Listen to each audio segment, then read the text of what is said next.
Hi, so today I wanted to go over the word scientific. I've already gone over the word science, and you can find that in the playlist on original definitions. And if you're new to my channel, what I do is I take a word and take the definitions from the early 1800 dictionaries and go through up to present time and see how the word has been altered. Particularly key words which are very much used in propaganda or used to cause conflicts and problems. It's a very interesting study in the English language.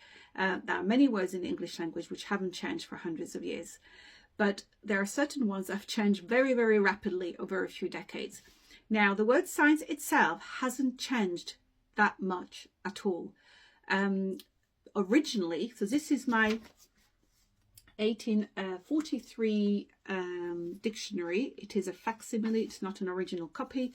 I do have a very original 1854 dictionary here, but unfortunately it's so delicate that I'm not using it, and I'm using this one. So in this dictionary, science comes from, it's a very nice word actually. Science comes from the Latin scio, means I know, and scientia, meaning not, knowing. And the original definition of science actually simply meant knowledge or certainty grounded on demonstration. This is a very important point because it's certainty, and I'm going to show you another dictionary from 1880 with the same thing. Also at the time, it was any art or species of knowledge, or one of the 7 liberal arts: grammar, rhetoric, logic, arithmetic, music, geometry, and astronomy. So that was at the time. And scientific here is a very interesting definition because it does come from scio, same thing, which means to know, and the facio, or the ending facio, which is Latin, which means to do or to make. So scientific means producing demonstrative knowledge, producing certainty. And this is really a key word.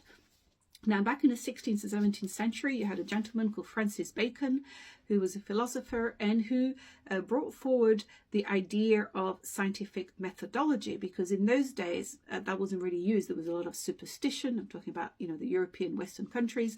A lot of superstition, maybe illnesses caused by demons or, various causes, which was kind of not really based in any facts at all, or any experimentation or any research. So Francis Bacon put forward what is called the scientific method.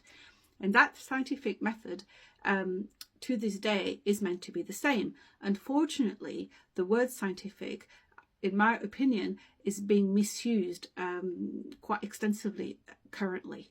For example, you may have groups of people who do come out with very interesting scientific research, but if what they research doesn't quite fit the narrative of the vested interest, those people are accused of unscientific research.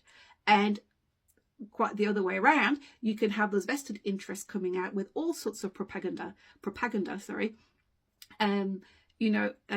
justified as scientific research or scientifically based. So the word has been being used, I think, to push agendas rather than its true original meaning.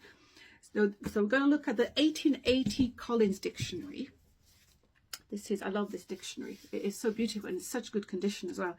So science here has a beautiful definition. And don't forget that I put a photo of all the definitions I've used at the end of the post, so you can read the definition at your leisure and actually see what's written. And I put the photos in the same order as I go through them. So here we have science, same thing: knowledge, comprehension or understanding of the truth of facts of any subject or department of inquiry, certain knowledge, truth ascertained by observation, experiment, and induction. Now, the word induction is quite an important word because that is part of the scientific method. And we have the same thing as scientific, by the way, meaning to produce certain knowledge as demonstration. So we're producing certainty. This is a key word. Now, let's have a look at what induction is, because induction is a key part of the scientific method.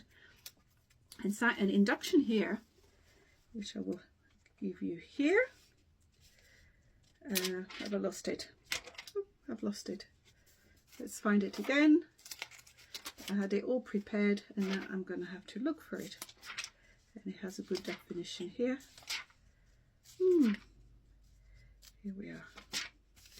Okay, induction, logic. The process of deriving general principles from particular facts or instances. Now, what does that mean?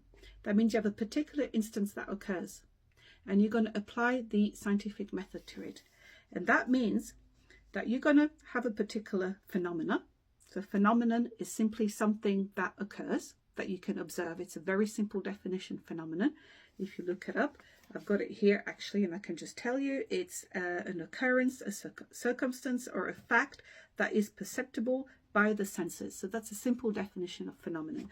So you observe something, okay, and the scientific method is based on the principle and empirical processes, and empirical means related to observation and action and experimentation, and I will put the definition at the back for that. So the principles and empirical processes of discovery and demonstration considered characteristic of or necessary for scientific investigation, generally involving the observation of phenomena. So you observe a particular fact. So let's say you've got a farmer, or I'm inventing something here, right? But you have maybe a farmer, and you observe that he leaves his milk overnight, forgets a little jar of milk, comes back the next day, and that milk has turned into cheese. I mean, they must have found it that way somewhere along the line. That's a particular phenomena. Okay, so he notices that again, does it again, and he notices that. So if he followed the scientific method, you have one particular instance. And then the idea is of scientific investigation. So you observe the phenomena, then comes the formulation of a hypothesis. And what is a hypothesis? A hypothesis is very, very simple. It is simply something taken to be true for the purpose of argument or investigation, an assumption. So you put an assumption forward. In this case, perhaps the person thinks, oh, okay, maybe the air is what changes my milk into cheese. I'm just inventing here. But you put a hypothesis forward. You've observed something happens to the milk. You said, oh, maybe the air does something. And then once you've done your hypothesis, you experiment. So then it is followed by experimentation to demonstrate the truth or falseness of the hypothesis, and a conclusion that validates or modifies the hypothesis. That is the scientific method, and that's how it's meant to be done. But nowadays, for example, and that's what induction is, you go from the general down to, you go to specific down to the general, and you make a conclusion. Deduction is the other way around. You go from your general down to your specific, and that's your Sherlock Holmes activities. Or, simple things like you walk past a restaurant, every day, and you see that restaurant is full, is always full of people. You come to the conclusion that, oh, well, that restaurant is always busy. Therefore, the food's probably okay for me. So that would be deduction compared to induction. So I want to show you on that basis of scientific method, if you followed that procedure, which I've written here, yeah, you have the steps here. So you have your empirical, the whole thing is empirical. You observe a phenomena, you formulate an hypothesis concerning that phenomena, you experiment to demonstrate the truth or falseness of that phenomena, and conclusion that validates or modifies the hypothesis. That is what scientific methodology is meant to be. Now, if somebody follows the steps and comes with, his or her results and has followed the procedure, then according to that, that would be a scientific method. Now, and it has to be usually repeatable. In the same way that I have a pen here and we have gravity and I can drop it an infinite number of times, it will, follow the same rule. So that is what makes it scientific more than anything else. It's not in that definition, but you'll find that in other definitions. And I want to give you an example of how that idea of scientific has been altered. And I'm going to use this example again. I've done a post on this because it's so crackingly bonkers that it's brilliant, because it shows you really how not to do Science. And this was a psychological exploration of engagement in geek culture. So if you've watched my other post on this, it's basically a whole study, scientific, that looks at people who like Comic-Con and who like science fiction or fantasy, you know, and who like tabletop gaming, computer games to do with fantasy. And this is a great example of how to give the idea that you're doing something scientifically when it's not true. And what they've done, it's about 40 pages. You can download it and watch my other posts. I mean, it's great reading because it's nuts. But what they've done, you see, the authors, to make it sound scientific, this is a psychology paper, they've basically said they've observed that loads of people go to Comic-Cons. You know, what's happening with science fiction? The social sciences have never, you know, studied this. And they put 3 hypotheses forward. The great fantasy migration hypothesis, the belongingness hypothesis, I can never pronounce those words, and the desire for engagement hypothesis.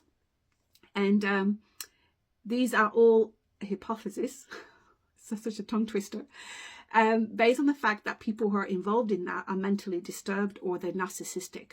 So that's what they've said. So to make it look scientific, they've done this. But when you read the study, all they've done is surveys. And there's nothing wrong with surveys.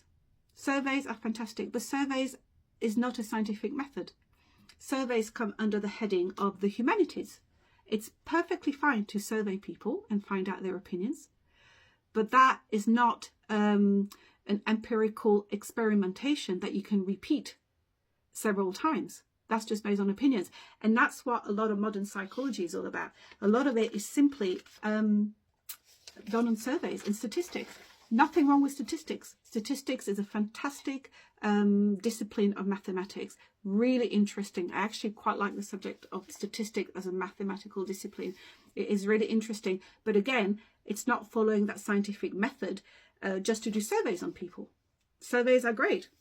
And this is what you find here with the Diagnostic and Statistical Manual of Mental Disorders. You have 1,000 pages of disorders, and none of them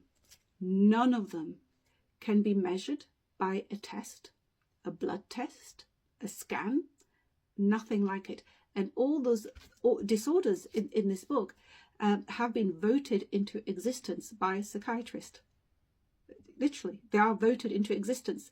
And I think some people disagreed with that and when I did another post, but actually, if you look it up, it is absolutely how it's done. It's done in committees, in meetings.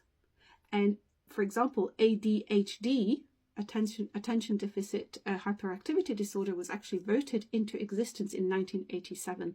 Before that, in a previous version, in a DSM-3, it was called ADD, attention deficit disorder, and then it became ADHD. But there's no proof, there's nothing. You can't go to the doctor and go and get a blood test and they tell you, oh my God, you've got ADHD. It's backed up by nothing, no science. But they will give you this idea that it's scientific. Oh, rewiring of the brain and all this. Now ask yourself, have you actually ever seen yourself the evidence? Like, have you seen, oh, how do you rewire this? Can you show us, please? And I know this, I'm going to get some comments on this, but if you take electronics and you take a wiring diagram of electrical or electronic equipment, you can totally see the circuitry. You can do something with it, you can change it, you can see when it's not going to work. But you know, if you hear people continuously, I hear this on posts, or you see that in books, you know, self-help books, the bestsellers on the bookshelves, in Waterstones or W.H. Smith, you often see this. Well, I hear it, I notice it. Oh, you have to rewire your brain.